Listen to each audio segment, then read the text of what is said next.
I'm sorry, guys. I was at the hospital the other day, and unfortunately, I witnessed someone pass away because they needed a blood transfusion and no one could remember the blood type.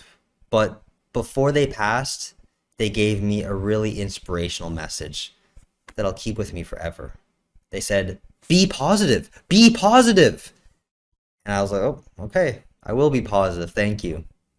Really a shame we couldn't remember their blood type, though. That's a very preventable tragedy. So jokes can miss their mark if timing is off or delivery is off, or if you misread the crowd, you could get a tough crowd, or just one whose habitus doesn't align with the jokes you're telling. It can result in a loss of meaning or something being lost in translation or distorted when meaning is sent from the sender of comedic communication to the receiver. When a punchline hinges on an opinion, like if you think Trump is bad and your punchline hinges on that opinion that Trump is bad, then you better make sure your audience is on the same page and they also hold the opinion that Trump is bad. Because if you're not on, if you don't share that common ground to begin with, then the rest of the joke is going to fall flat because it's based on a premise that the audience inherently doesn't agree with. So there's inherent risk in comedy. Not every joke is going to hit its mark as intended, especially when a lot of comedy tries to be edgy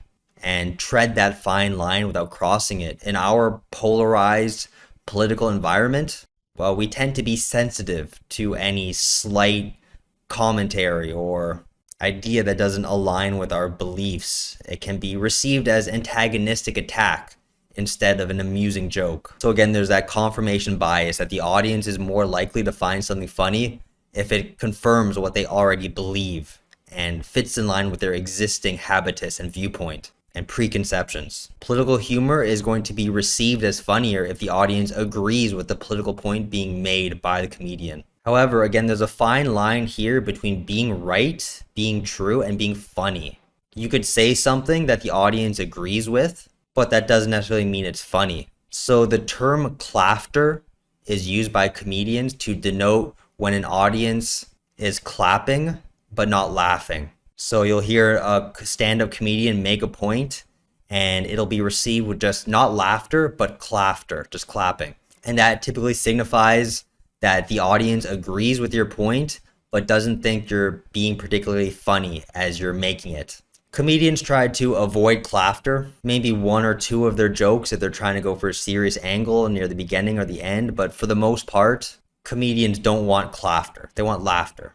Due to their specific profession and its differences from other public speaking careers, such as politicians or motivational speakers or spoken word poets, like in those professions, it's okay to just get all the applause and no laughter. But comedians, they're not there on stage to get everyone to agree with them. They want everyone to laugh. They'd rather their jokes be received as funny rather than right or, oh, that's so true.